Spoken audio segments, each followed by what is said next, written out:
Good morning, friends. It's a pleasure to be with you here this morning. Actually, when I was asked to speak, there were two options. One is to talk about the industry-specific thing where I think there is so much that is being written that I thought I'll leave it more for any discussion which we want to have. And the other thing I was told is to just sort of share with you my experiences of what I have seen in last 35 years of my career, which is seen India and the Indian industry transform itself, and what we see today as the opportunities or the challenges, and then maybe get into discussion where we can, I can try my best to share the experiences and maybe also learn from your experiences. So when we look at India, I think there are certain things which hold out. We talk a lot about inflation and interest rates in India. But what I've seen is that India has always been a very, very high inflation economy. And along with high inflation economy, it's also been a high interest rate economy. So even the high interest rates couldn't break the bone of inflation for many, many decades, and we continue to be plagued by that. And what I find is that years when interest rates were high in certain earlier parts of the time, like early 80s, when even US dollar, maybe the interest rates were high. I remember having borrowed for AAA companies back then, even at 18% in US dollar terms. And while the US dollar interest rates have come down dramatically, the interest rates in India continue to be high. Another feature which has a big impact on Indian economy is that we have always been very highly energy import dependent, both for oil and coal, and therefore the state of global economy and the prices of these commodities or the geopolitical factors continue to have a big impact on India. We have always been capital deficient. It's not been easy to get capital, and therefore those who had access to capital have generally grown faster than those who haven't. Things have changed in the last 15, 20 years, but even then we continue to be dependent on additional money flow from outside of India to fund our growth. On the strength part, we have always had very strong capital markets, long history, well-run capital markets which have stood the test of time. Very strong legal systems where you can get redressal for your grievances irrespective of the nationality you belong to or even against the government. You can't say that for many other countries in the world. The other thing which is maybe under-recognized is the strong management capabilities from India. And you would find today, therefore, that in the last 20 years, since India opened up, more MNCs came to India, find a large number of managers who were hired by them in India going on to occupy global positions. And in some way, I would say it is also, besides IT, which is much talked about as the one industry which put India on the map of the world. The other industry I would say has been banking, where you will find a lot of homegrown bankers from India occupying very senior positions in the world, thereby bringing in a good name to the country. And despite all that we heard about high inflation, capital deficiency, we're going to talk about how India has been a closed market. It has been always a market which has offered high returns, and most multinationals, most profitable markets possibly anywhere in the world. Now, ease of doing business and the government's emphasis on trying to improve that, of course, is going to help. But I think one of the toughest lessons which we have learned in all our endeavors, and today we operate almost in 36 countries around the world with manufacturing operations on those countries, that possibly the more tougher it is to do business in any country, those who are successful there by slogging it out tend to reap the rewards even better. Now, for all our deficiencies, all our challenges, India has always had relatively high GDP growth. And you can say it is despite the ups and downs, and we have consistently grown. Much has been talked about how sometime India is dealing to the world, and typical example which people say is that 1997 crisis when started in Mexico and then went on to Southeast Asia, that India did not get impacted. It's not true. We've been closely interlinked always with what happens in the world, and therefore our growth rates have gone up and down with whatever happens in the world. The degree may vary because we have always been a huge economy, and relatively the exports have played a smaller role, but even then we can find that the impact of global factors on India has been huge. And as we move forward, when you find that we're going to have greater integration with the global economy, the impact of global incidents on Indian economy would tend to be more exemplified. I just wanted to share with you a very conventional business wisdom which I learned early 80s when I just started out my working life. And I was sitting with the then editor of Economic Times, a young boy. He was a very senior, mature professional. Those days, I had to run to Delhi at least thrice a week. And let me tell you, I had a foreign exchange loan granted to us by ICICI. We wanted to swap it into another currency.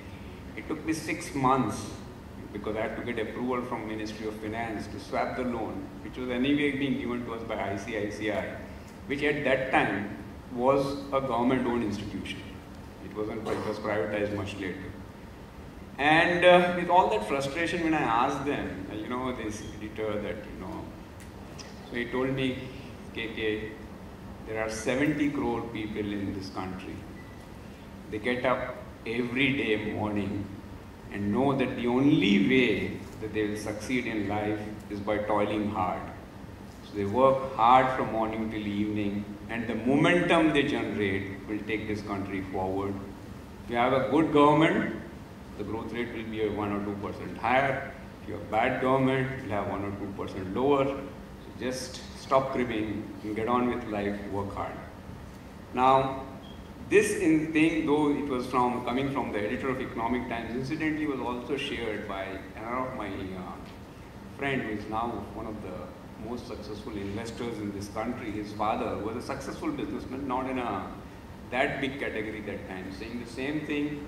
There are 70 crore people, there'll be births in the family, kids will get married, they'll need houses, there'll be all sorts of occasions to celebrate, there'll be consumption because of these, and therefore India will continue to grow. So that was the conventional wisdom when they were not using the now very famous words which have been coined by my friends, many of whom might be sitting in here, called the demographic dividend. They didn't use that sophisticated word then, but I guess it was the same thing. And the work ethics of working hard, realizing that the only passport to success is hard work to overcome the challenges, is what made us successful. Incidentally, it also reminds me that in 1988, I was asked to move overseas by our then chairman. And I asked him that, what's your advice to me? He says, KK, what advice can I give you? If you've been successful in India, you're likely to be successful anywhere in the world. So just go, be relaxed and go and do your best. And I guess those were the conventional business wisdom. And if you try to see whether they have really stood the test of time when you apply it to India, you will find that, again, this is the same graph which you saw earlier, zigzag with the line which is trending up. But you will find that always, whenever we have had some positive momentum from the government, starting like, let's say, around 84 when Rajiv Gandhi came into power, and actually some of the positive changes in telecom industry, etc., started at that point of time. We have never had the governments which sustained on reforms for very long because of political compulsion, but even then you find that whenever anything positive happened, there has been a pickup in economy. That continued, and then we had some changes in government. In 1991, we went into a huge crisis, and then again there were reforms which were at that time propelled by the economic crisis, by IMF prescriptions, And then again, you had some years of growth, and then again, you get a government which becomes a little complacent. 97 crisis, we faced it relatively well. And then again, when Vajpayee government came into power, huge investment in infrastructure, opening up, and then again you see the move up in the economy. The UPA 1 continued with some of the reform, but when in UPA 2 period, we had some challenges, and then again, so you see the first phase, UPA 1, we see the uptake, then again the downtake, and now we are at the cusp of another opportunity wherein India seems to be the cynosure of all eyes. I've never seen the type of reception given to any visiting head of state as Mr. Narendra Modi has received, and we've all read in the newspaper today now how Abbott and he are brothers. So there's a huge air of optimism due to the stable government. And the key expectations from the government were those of us who were in the thick of implementation of all the plans which you all dream up for the economy and for the industry. One of the key things is going to be the fast policy execution.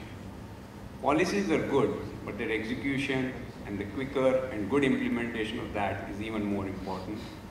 Infrastructure, another huge area which is crying for a big improvement. I was just looking when preparing for this at statistics, and while we might have done reasonably well in the areas of roads, especially after the Vajpayee government came to power, I was finding that in railways, our addition over the last 50 years is dismal.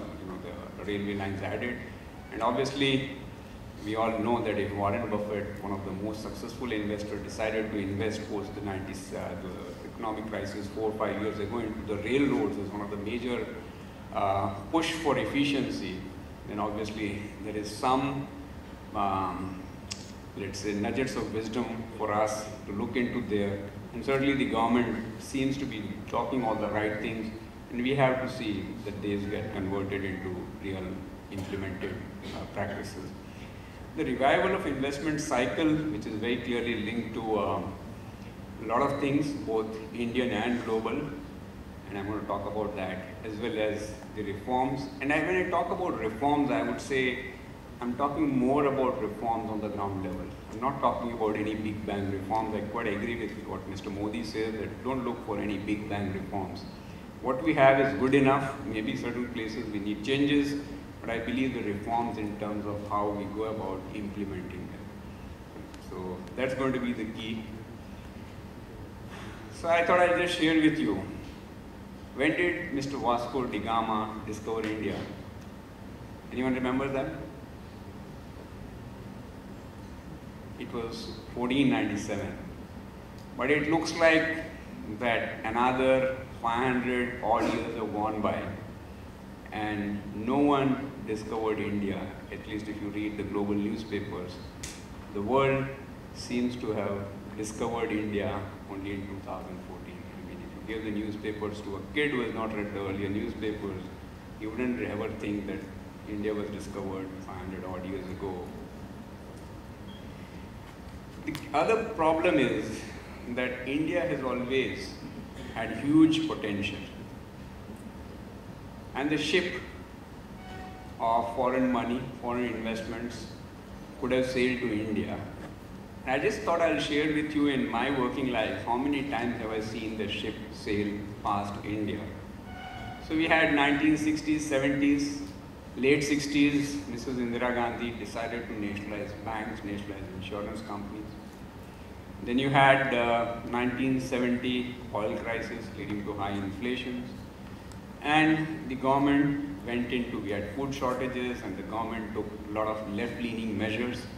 There were huge controls on the businesses in India. And let me share with you that you will be mostly surprised that in 1988 I moved out of India for take up an overseas assignment with the group. And even at that time there was an act called Monopolies and Restricted Trade Practices Act. And you know what was the threshold for you to be considered a monopoly house or a large house? Anyone? Would anyone remember that?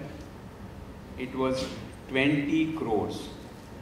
That is, I don't know how much in today's terms, maybe $3.5 million. In those days' terms, when rupee was about 8 or 13 in 1988, roughly about $15 million. So if you had $15 million, you were considered a large house, subject to a lot of restrictions. Now, just compare it today. I think most people in this room would be having a net worth over that. So with all of that, what happened was in 1980s, there was a major event which reshaped the economics of Asia. Was the 1981 Plaza Accord, when USA pushed Japan into appreciating its currency. So yen, now we get very worked up when it's 100 to 120, and my colleagues feel that I'm not very impressed because I've seen yen at 320 and something odd, And so at 100 to 120 doesn't, it has a huge impact, but like when you've seen it at 300 odd, it's a different world. And therefore Japanese had to shift their investments outside of Japan. And if you see that time, Japan and China had a long history of animosity. They would like to invest in Korea, but Japan and Korea's relationship even now continue to be strained. And then if you look around, you'll obviously, when you want to invest outside, you would like to go to the nearest possible country, and India would have been the right choice. But we were not welcoming foreign investments that time, and all the investments flowed into Taiwan and Southeast Asia. And all these major investment waves of 80s went there. And again, 80s was a period marked by high interest rates. Had this Paul Volcker, who was that time trying to break the back of inflation in USA. And of course, we also had in that place, that time, the famous defaults in Latin America and Brady bonds and everything. But despite that, many countries were growing. And you find that trend intensified in 1990 with the rising tigers of Asia. You must have read books about how the tigers got their stripes. Unfortunately, the timing of the book was just before the economic crisis of '97. It was written by a very dear friend of mine, one of the leading bankers in Southeast Asia. And again, the preamble to that crisis was also the fact that the Chinese devalued their currency. I think it was around 94, 95, from about 5.5 yuan to about 8.5 yuan, a 60% devaluation overnight. And the economic crisis of '97, because the high interest rates had become very low interest rates, people were doing carry trades, people were borrowing in dollars, and some people overdid that, and a lot of leveraging got built up into the economy, and the economic crisis took place that time. But this was also a period marked by rise and fall of .com, the huge bubble and its bursting in 2000. And IT came of age at that point of time. It was a very, very big, significant move because it provided for a lot of employment opportunities in India and a lot of earnings in foreign exchange. So this was one of the remarkable turning points for India, which is continuing to hold us in good state now and should also hold us in good state in future. And at that point of time, China, post its devaluation, post its opening up of the economy, was on a sure and steady path to growth, with a lot of foreigners lining up for investment. When you look at the history of China, while Nixon might have been credited with opening up US to China, the real momentum of Chinese economy picked up in 1990s, slightly accelerated between the period of 1990 to 2000 and 2010 to 2010. 10 has been just a period of tearing growth. So again, 2000 or 2001, China enters WTO. They're helped by the fact that there are low interest rates in the world, so huge investment flowing in, and China literally becomes supplier to the world. So I went to the Disney World that time, and I wanted to pick up a gift for my kids, and all I could find was every single thing there in the Disney shop was made in China. Again, we had this global crisis in the later part of 2000s, 2007-8. Now, to just overcome that crisis, there was a huge infusion of liquidity, and the flood of liquidity, again, has led to a lot of money flowing in to places where people felt they could make disproportionate money, which has also included China.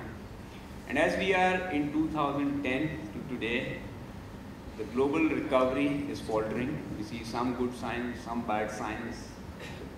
And of course, the adrenaline of easy liquidity continues. So we had our friends from America doing it. Then we had our friends from Japan doing it. Now we have our friends from Japan, and there's a lot of pressure on the EU to do it. And all during this time, we find that now China has become an economic powerhouse, which, for all practical purposes, even Americans have come to recognize as virtually equal to them in terms of economic power. Now, one could wonder, I've been talking so much about China, and I thought we were here in India trying to discuss India. So I thought I'll just see that, could the ship which sailed to China have docked in India? We always had a huge population. It was only in 70s and 80s when China started imposing curb on population that their growth of population has come down. People in both the countries are extremely hardworking. Chinese are extremely good work ethics. I would rate them better on discipline than India because of the communist system which they had. And the political system in China was communist and we had a democratic system, which at least on public forums, most Western leaders or investors prefer. With all of this, the ship should have come to India, but unfortunately, as we were discussing in the last few slides, it went to China. And the reason for that is China, despite its communist political system, had a very business-oriented economic philosophy. Opening a business in China for a foreigner was easy, investing was easy. I don't know whether making profit was the easiest part, but certainly the getting in there and being tempted by the big market. And let me tell you that there is a huge pressure by the investing community and the fund managers. And I have been part of witnessing some of those, and even like when India Shining campaign was going on, or a little before that, even in US when I was attending some forums of American Chemistry Council, and we were one of the few Asian companies to go there. The first year they said, oh, these guys from Asia are here because we're the only Asian company that went there. Second year they said, oh, so what's happening in India? Third year, again they said, oh, so we heard a lot about India. The fourth year actually was the first time that we received requests from leading American chemical companies seeking meetings with us, because they said that our board wants an India strategy. Unfortunately, we blew up that chance, but I think that's the way the pressures build up, and that's where China's benefited over India. And in India, we continue to follow populist policies instead of business-oriented policies. And despite the communist political system, they always encourage foreign investments. It's quite clear if you look at their FDI numbers, though they might from time to time keep on arm twisting some of them, but still foreign investments were encouraged. Whereas in India, we had a lot of restrictions even now. And the Western world support to China was huge, whereas despite our democratic system, maybe because of the populist policies, maybe because of the stand we took at multilateral forums, the support to India was grudging. But when you look today, India seems to be firing on all cylinders. So you start out with services, whether it is IT-enabled services. These days you talk about all of these new e-commerce companies coming up. So all of these, plus of course, when you have an economic rebound, travel goes up. India is talking about tourism. India is now talking about cleaning up rivers. So all the services-related industries obviously are going to be seeing some good times.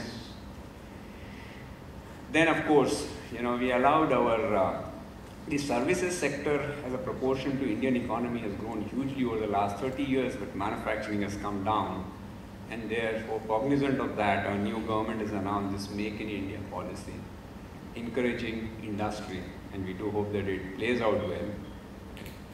And then, of course, the agricultural productivity, which again the government has said that they're going to take a very focused approach so that our friends who are in the agricultural products and the rural economy also get benefit of the growth of India. So it's the first time you find the government is talking about firing up all cylinders at the same time. Obviously the car can race at a very fast speed. So it's almost like a newfound love for India and also India opening up its arms to the world.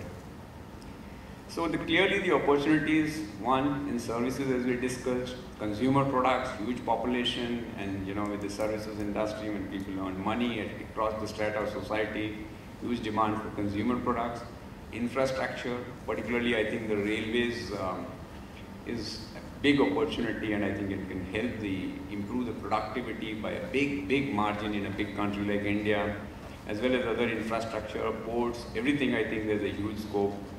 And of course, urbanization, because as you find more and more people coming into the cities. And again, to achieve all of this, the emphasis on education, etc. So you are going to find that all of those areas offer up a lot of opportunities. Now, having said that, what are the challenges? When we talk about services, maybe of course a large country would need services, especially in the areas which we just discussed. But the biggest challenge for industry is the fact that there is huge overcapacity for most commodities. When you talk about make in India, yes, but you also got to justify its returns, and therefore the global competitiveness is going to be the key. So you will find, for example, steel, while India has the advantage of iron ore, significant quantities of iron ore which China doesn't enjoy.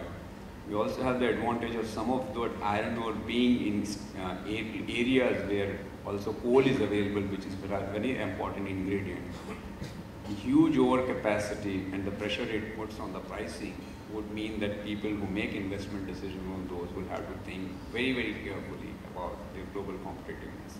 And this is, maybe I talk about steel, it holds true for multiple industries, because unfortunately what has happened is that in China, for all its growth, there's also been a bit of imbalanced growth in the sense that they've managed to create huge overcapacities which are putting pressure on prices of large number of commodities.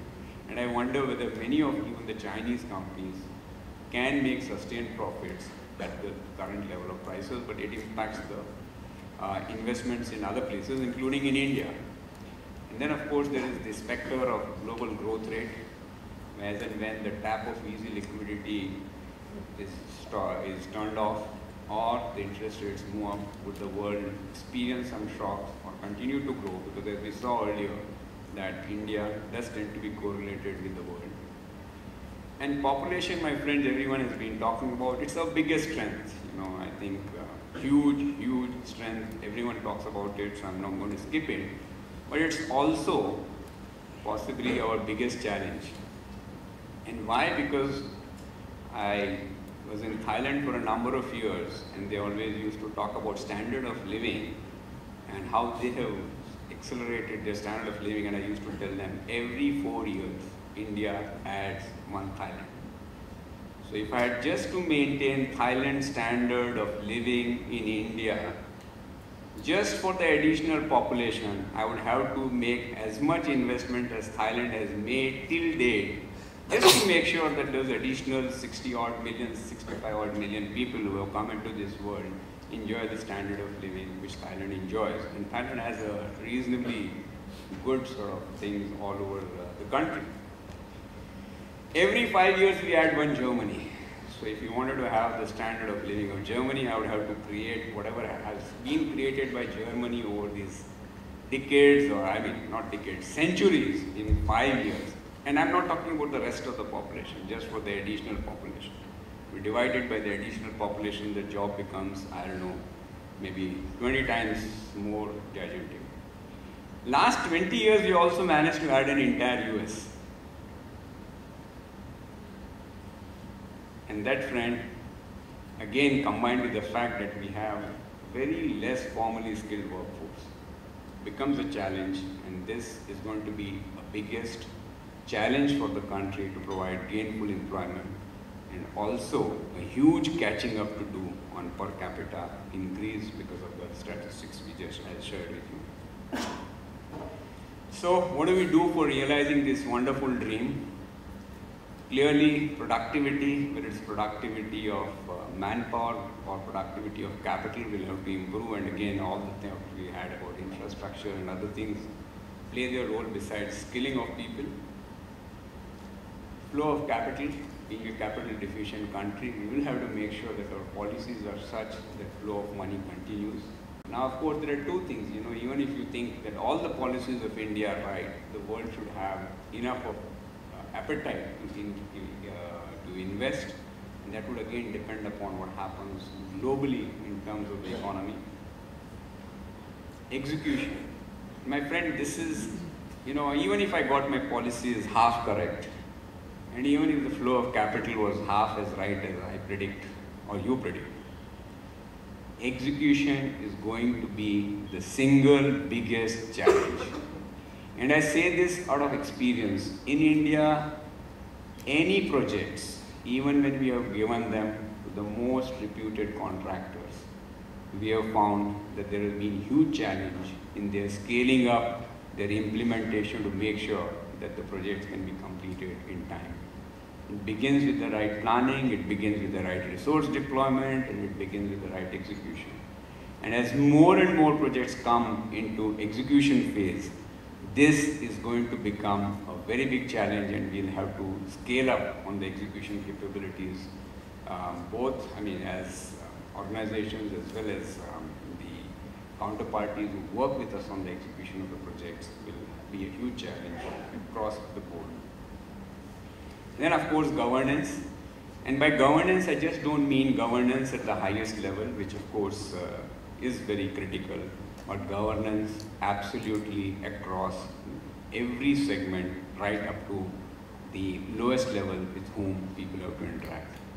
So friends, this is what I thought I would share with you, what I've seen over the last 35 years. And then I thought, let's hear from you, and I'm quite happy to share my thoughts on any of these. You wanted to hear about cement. If I told you cement industry capacity utilization is 70%, 72%, it's so well researched that I don't think I would have added value. I don't think I would have added value by telling you if infrastructure projects pick up, housing picks up, urbanization picks up, cement industry will do well.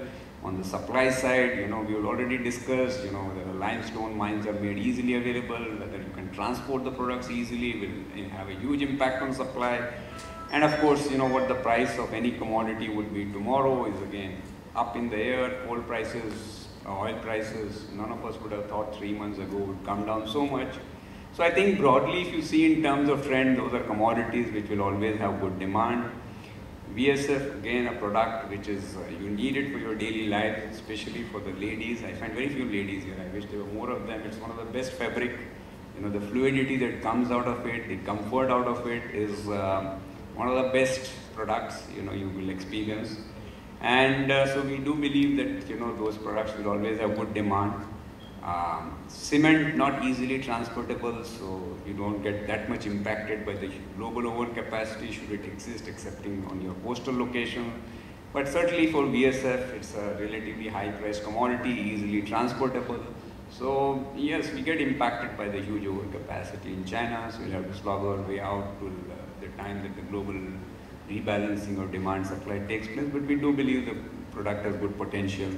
So I thought that, those are things which are well known, but I'm quite happy to hear from you, your thoughts, as well as share my thoughts. So thanks very much again for giving me this opportunity. Thank you.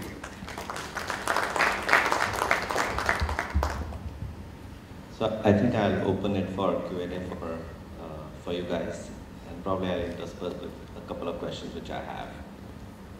Anyone?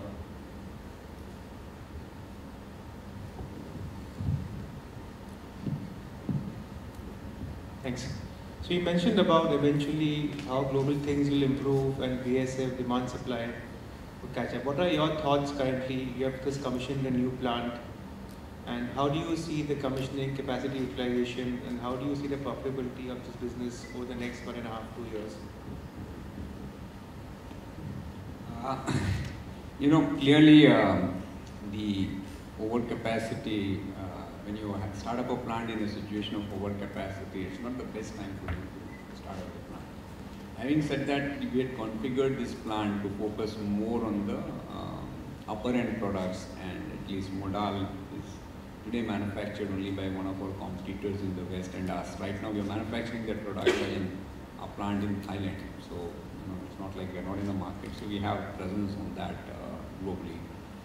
So clearly we are trying to configure that product mix which would enable us to differentiate ourselves. But when they have a specter of overcapacity, the prices come under pressure, and you've seen that during the course of our interaction with you once every 3 months we have. So I can't add anything between the last 1 month and now, excepting to say that yes, we recognize that there are pressures, and therefore our response to that has been to make ourselves more competitive.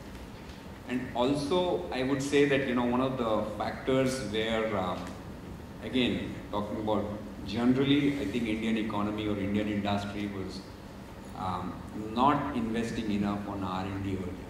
But as a group, we took that decision almost about 10 years ago, and we created sort of science and technology center at Taloja, which takes care of the research for all of our group. And even in our business, we have created a strong R&D setup over the last 4-5 years, and recognizing that in India you don't get talent. In fact, we hired the Chief Technology Officer of DuPont, who had then gone to Invista, to come and set it up and have it up and running. We have made a lot of investments on those. Now those will take some time to play out, but we have invested, I can tell you, almost about 100 crores roughly. I talk about capex, and then there'll be a certain amount of opex that goes with it in development of new products. One of my friends was asking whether we have what are we doing to grow the market? I don't remember who asked me that question, but we have one of the world's best technical research and application development center you'll find anywhere in the world, that just outside of Surat. So clearly we are taking a lot of those steps to also create a long-term benefit for the business. But clearly, in a situation of overcapacity, I don't think the pricing is being under pressure. Certainly, the profitability is going to be under pressure, and we'll have to continue to work hard at cost optimizations without losing sight of some of these longer-term things which we need to do for sustained profitability. A specific question on Grasim. Traditionally, VSF has been a cash cow which we used to build up the cement empire when you had Samriddhi and cement capacities. Now you have Ultratech as a separate company. With VSF capex now coming down going forward, how do you see the cash flow utilization from Grasim Industries? What do you do with that cash? What are your plans for that? Of course, Ultratech also fortunately is in a strong position, and so certainly, the cash flows never hurt, and cash in pocket never hurts. I think that's what even in the financial community people tell us. So I don't think we should be in too much of a hurry just to say that since I have cash in my pocket, let's see where do I put it, and put it to some good use or bad use. So there are opportunities, like you must have seen that even in Grasim, for example, now chemicals, and again, while you might be tending to look at numbers for VSF separately, for chemicals separately, but those of you would know that chemicals is a very integral part of fiber operations. We just run them separately to keep a strong focus on each of our business segments. But caustic soda, we use almost 0.55 tons of caustic soda for every ton of fiber. So clearly our complex at Nagda, which allows us to integrate it with the Nagda operations of fiber, or our operations at Kharach, where we have again set up 500 tons per day of caustic capacity, of big chunk of which would just be used by us at Kharach, which is our plant, which is another 1.5 hours away, and by us at Vilayat itself, puts us into good advantage. And so if you add them up, the profitability numbers would look better than what they are. I would want them to be even better, but just the integrated operation. The cogen facility, which allows us to use the steam, and for them chemical business to use the power, and then the power cost, depending on how you price steam and power, one of the two things you can price them very cheap. So look at the company as a whole, that puts us in a good state. So I think we have taken the measures to ensure long-term competitiveness. Clearly the markets are not with us, and that's where I talked about the global overcapacity. So I think, even not only for this industry, for any industry, before you push them too hard at why are you not growing, and why are you not growing, and why are you not growing, I think you should ask the question, are you growing profitably? question was more on the cash utilization, not upon... Yeah, so I have answered that, you know, like cash in pocket never hurt. Just because I have cash in my pocket, I mean, if I were to tell me where do I invest and where do I invest and which share I buy and which share I buy, and then I end up buying a junk stock today, you know. So if you tell me that just have patience here, the markets are bad today, and I'll tell you when the market's a good time to think. I don't think cash in pocket hurts. It's the same for industry, same for everyone. So I don't think we should be in a hurry that okay, wherever, and obviously whenever there is a proper investment plan, we'll come to you and share it with you.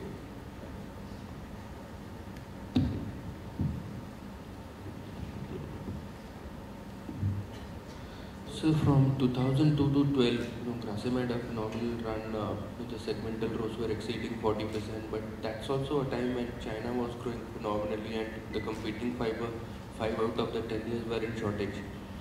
Do you think in the next 10 years the segmental process that you made up pretty much, not to be expected? 2002 to 12, if I look at the segmental, the return on capital employed for Grasim's waste cost segment was phenomenal.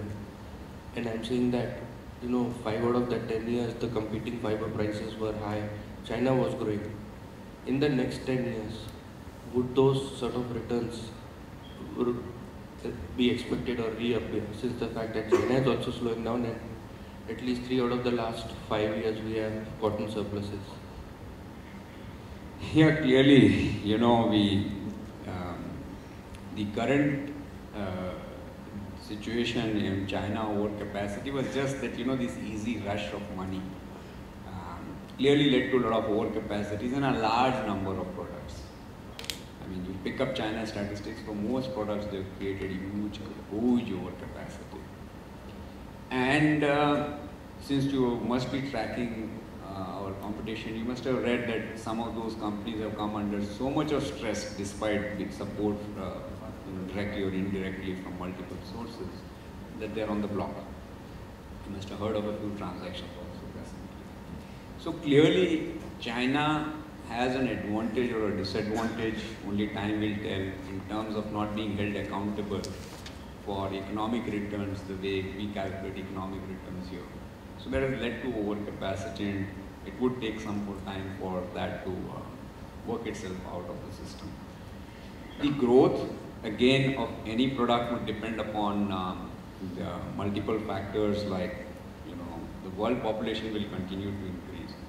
If the world sees a high growth, obviously there is a lot more optimism, people spend far more, and obviously that leads to a little slightly higher consumption. So that will again be a call on global growth. We do hope that the global growth has bottomed out. My personal view, again, I have shared with you that there is subject to caveats around what happens if interest rates go up. Will the world growth rate sustain itself, or would it collapse? Frankly, if you ask me, if a business is not viable at 3%, 4%, 5% interest rate per annum, is it a good business at all? Why do I need always interest at 0% or 1% or 2% to make it viable? That's my personal thought. So, so these are all, I think, clearly the impact of overcapacity in China has to be seen. We are finding a slowdown in overcapacity creation there, as more and more bankers are also realizing that some of those investments may not pay back returns. But I accept your point that, there is a specter of overcapacity. They've created not only in VSF, but they've created overcapacity in polyester, they've created overcapacity in many other products. And cotton, again, the entire genesis of a lot of the challenges being faced by cotton industry today is the fact that China followed a cotton, when in, it was 2011, something like that, when cotton prices shot up to $6. And therefore the Chinese response was, okay, I want my country not to be squeezed, so they put up a minimum price at, they kept buying cotton, and they said we'll buy it at $3, put it as a sort of a floor, built up huge reserves of cotton, and that created all the distortions, So Indian spinning industry had a great time because they were getting cotton at 30–40% cheaper than the Chinese price. Of course, there were quota restrictions in China even on yarn. So clearly, we all know what has happened. And yeah, I mean, I don't think one individual, one industry can break the trend. But clearly, I think the pressures of those policies are getting built up even in China. I wish they were far more intense there, but that's a wish. So therefore, we'll have to bide our time. And I said, in the meantime, the only thing you can do is work hard on improving your cost structures, work hard on improving your long-term competitiveness, because there's no wish. And there is a pressure building up on China, to also play by the economic rules. It will take time for them to come to that. That's my view, but I don't know. We're quite happy to hear from you what you think is going to play out. What's your view on overseas acquisitions in cement space? I think this question we answer every 3 months. As and when something is on the table, we'll come and talk to you. Every 3 months we give you the same answer, so I can't give you a different answer. I thought today. something was on the table, so that's why. I don't think I can really talk about that here. As and when something happens, we'll definitely come and talk to you. So I have a couple of questions on the cost side. So while we are seeing some deterioration in prices of VSF, and probably with China having a surplus capacity, probably it's going to continue. But what about the cost side? How do you think it will get controlled? Second, water is one of the bigger issues which probably has not been so talked about in the last few months. You think this government is also waking up to that issue? Cost these days, with the globalization, tends to get equalized everywhere, excepting when countries decide to create an artificial disruption, like our friends in China do. So clearly, that's let's say the imponderable on which no one can really give you an answer. But otherwise, it's pretty much, you talk about major raw materials, pulp, pretty much international norms get applied, caustic, pretty much international norms get applied, coal, pretty much international norms get applied, excepting when you're in the interior and if you're dependent on local coal as against imported coal, because, the logistics play a big role in that. So if you look at the major costs, capital equipment these days, everyone buys from the best locations in the world, so you always will get them at competitive rates, and import duties are pretty low, so they don't act as a barrier. So if you find that, therefore, on the cost side, I don't think anyone has, input cost-wise, a significant advantage or disadvantage. So you have to constantly, therefore, endeavor towards efficiency, and I think that's been our thrust. And I think in many of our locations, we've done a wonderful job, but the team has done a wonderful job in terms of improving the energy efficiency. Like some of our plants have improved their energy efficiency. And I'm not talking about just improving the energy efficiency by improving the denominator, which is the easy part. Keeping the denominator constant, they still managed to improve their energy efficiency by 78-9% over the last 2-3 years. So those are clearly the areas where we'll have to continue to work to improve our efficiencies. And again, like I said, that developing newer products, etc., on which we have now been investing a lot of time and effort. So clearly that's the thrust. And yes, it will always be a very small margin. I don't think anyone today in the world can say that unless someone is damn inefficient, that your cost of production is X%, like 5, 10, 15% lower than the others, then there's something dramatically incorrect, which needs a lot of introspection by whichever side you're on. But otherwise, you sort of, it's a constant endeavor for you to inch up and get that extra thing. Again, there are distortions being created by China. This anti-dumping duty on import of pulp which China imposed. You import 1.5 million tons of pulp in a country, 2 million tons of pulp in a country, dissolving grade pulp. The local industry does not have enough capacity, they don't have enough land, they don't have wood, they don't have water, and they still decide to impose anti-dumping duty, and it creates a lot of distortion in the world markets for pulp supply, for fiber pricing. So those are again events, which are driven by an economic powerhouse which is got to be held accountable to certain, more sensible norms. Now, they didn't follow those norms, so I can tell you that there is also going in for a challenge at WTO, but WTO challenge takes 2 years. Now, so there are those things on which you will have to continuously work as long as these, all of us and the government says the job of government is not to be in business, but then everywhere government interferes with business. So I think clearly those impacts, we'll all have to live with it. Sometimes it goes in our favor, you're delighted. If it goes against you, you hate them. But then you have to live with it. And I think that's the challenge we are facing right now, even on the input or the cost competitiveness. You talk about this distortion which is being created by China due to its decision to impose anti-dumping duty when they are still required. I mean, there's not there. And the prices of pulp haven't gone up after that, they've come down. So clearly their policy had a flaw. I think, you never see a situation where the domestic prices also have come down after the anti-dumping duty. So I think those are all, what should I say, sort of very funny situations which come in when people take decisions which are beyond economic logic, clearly. Now, water, we have raised a very important point, and I must tell you that that is something which every responsible industry has been aware of, irrespective of what government says. We shouldn't wait for government to tell us what is in our interest and what is in the interest of the industry long term. Clearly, water is a very precious resource which requires to be handled very carefully.